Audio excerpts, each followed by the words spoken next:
sound designer Michael Schapiro was a 5-time Emmy nominee for his work on 3 Star Trek series, and he's here to discuss 2 Star Trek series: Star Trek Stranger New Worlds and Star Trek Discovery. Michael, I want to start with Stranger New Worlds just because Sure. just to start there, it takes place obviously like I guess in the decade before the original series, right? Star Right. Trek the original series. So I guess knowing that, how did just overall how does that impact your work as the sound designer? It I tend to think of it as archaeological sound design. So Okay. we've got a lot of material from those old shows, and we can dive into old episodes and see what was done. But the initial pilot of the original series, which focused on Pike, was from 1965, somewhere around there. Uh, so it's digging in, it's isotope RX just to look at the spectrograms and kind of try and get a sense of, what might they have used to make these things, and then updating it or recreating it and getting it more modern sounding. Um, and then, we've it's Star Trek. The fans of Star Trek are fans of Star Trek. So they will call us out if anything is off base. So Sure. we've got to, you know, stick as closely as we can while updating it to modern standards, um, which can be tough sometimes. Some of those early sounds are a little cheesy, but Hmm. they're, iconic. So it's keeping them what you'd expect from a modern show while still honoring what was done 60 years ago, almost. It's I've been enjoying it. It's been a different method of working that I'm used to, of just make something cool. It's keep it as close as you can to what was done before, but make it cool and exciting. You look at the difference between the sets on the Enterprise, and it's okay, yeah, they've got touchscreens now, and they did not have those back then. So what do we No. do with that? Um, it's been an adventure. Um, Is there a sound you could think of that like you're saying like that you like that you had to like I think that is really tricky, and I was thinking like that does seem like a big challenge, like keeping the like what like if there's something that somebody expects or knows but modernizing it but in a way that's not too modern, like is can you think of an example of like one that like you had to do the second season here? for the second season, um, I mean, there's one that we kind of went a bit far away from. It was the Gorn. They were in, one episode of the original series, and they were pretty. It was a pretty cheesy little monster suit kind of thing. It was exciting, but very different from what we're seeing on screen now of these, very scary lizard reptilian dinosaur monsters that are really going nuts. Uh, so that one was more just make it scary, make it So cool. that I wrote down baby. I wrote down first. You see like a baby Gorn in the finale, I Yeah, think of season 2, and just wrote down terrifying because it is yeah, so it's really scary and like sound is just freaking me out basically, and yeah. it's That like that was that was our horror episode, um, with the baby corn and just okay, though they're small, but holy crap, are they scary?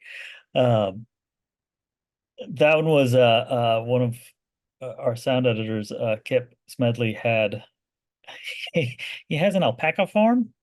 And one of his alpacas on shearing day screams up a storm. Just she's perfectly fine from what I understand. She's just very unhappy about being sheared. So he got a microphone, and that is a good chunk of the baby corn wow. is this very unhappy alpaca. Um, and I think there's another shearing day coming up in a few days, so he's getting more Ready recording for requests yeah, ready for season for 3, I season guess, three. right? Yeah. Well, um, then so you have the baby, and then later you have the full-grown Gorn, right? In the suit, in the yes, spacesuit later, which also is very cool. And like you said, like kind of does connect really coolly, I think, to the original series because it's still like a man in suit, but it's obviously not right. anymore like a man Yeah, in and suit. and I mean it's really impressive what they've done with prosthetics on this show, that Gorn is a suit. Mhm. Like there's definitely CG, but that is a guy in a suit. Um, yeah, I couldn't tell you that from watching No. it. We got the first few shots. I was like, oh, they got the VFX done really early. Nope, kind of. um, so it was an impressive visual to have to come up with impressive sounds to. So then Uh, how did you kind of evolve the sound of how the baby Gorn sounds versus the full grown Gorn later? it's a good chunk of it is plugins.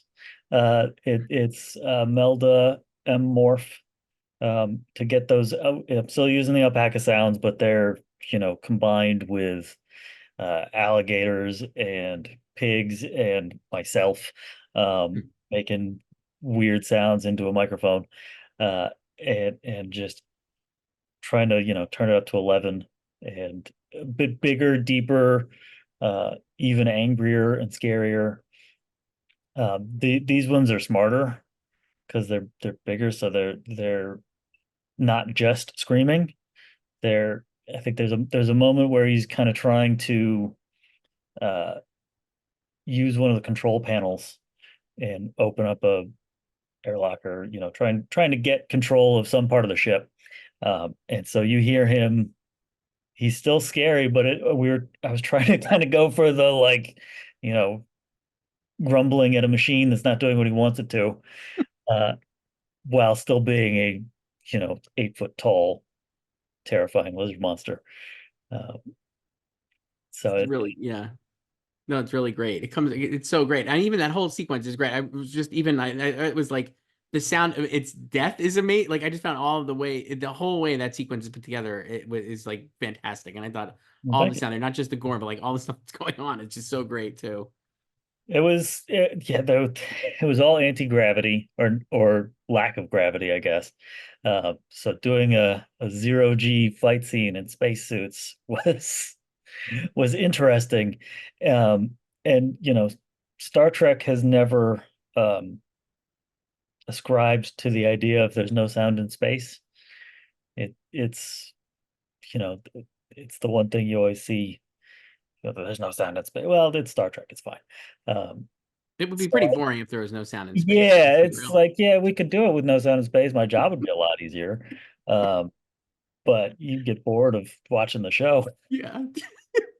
And then before we wrap up, I wanted to switch, obviously Star Trek Discovery as well. It's starting like just overall approach for like coming to the fifth season and stuff. Like what was different, what you want to try different or anything, or is it kind of maintaining what you've done previously? Like how'd you kind of approach it? Some of it was maintaining. Discovery was interesting. Hopefully, I don't go long here, but Discovery started before Strange New Hmm. Worlds. Strange New World or Discovery season two was kind of the sleeper pilot for Strange New Worlds. We met all those characters in season two of Discovery. And then spoilers, they do a time jump to about 1,000 years in the future. So there was a lot of that archaeological stuff in the first seasons, and now it's go even further past that. So it's got to, still sound like Starfleet and all the established Starfleet type of sounds, but we're 1,000 years in the future. They have crazy new technology and, nanomaterial stuff. So it's been a lot of the Starfleet stuff is pretty much the same from season three and four, because of that same era. But the Breen, I'm pretty sure I've aired by now, are all pretty new. They were in Deep Space Nine, but they're also 1,000 years in the future, and they look pretty different. So they were a chance to do something new again with older material. Um, And is that then you work like how much is that is usually like kind of are you like do you like use your imagination basically or like how do you kind of like figure out like how it would sound like 1,000 like in that. a lot of it is, characterization of the uh, species in Mhm. the new show. So Deep Space Nine, they were a little goofy. Um, Now they're very imperialistic uh and military focused. So it was a lot more of this you know, not, I don't want to say harsh, but that kind of stoic, very blanket on the word, but just very military and not constrained, but Severe, maybe. severe is a good word. Yeah. Yeah, Um, you're doing this too early in the morning. I'm a sound editor. I work at night. it's fine. That's um, fine. but yeah, it was that. So trying to play into the way they're characterizing most of the species on things. So, Right, Vulcans are very logical and very by the book. Um, Starfleet is, heroic and the good guys, and the Breen were very severe and military, right. and Um, play on those. yeah.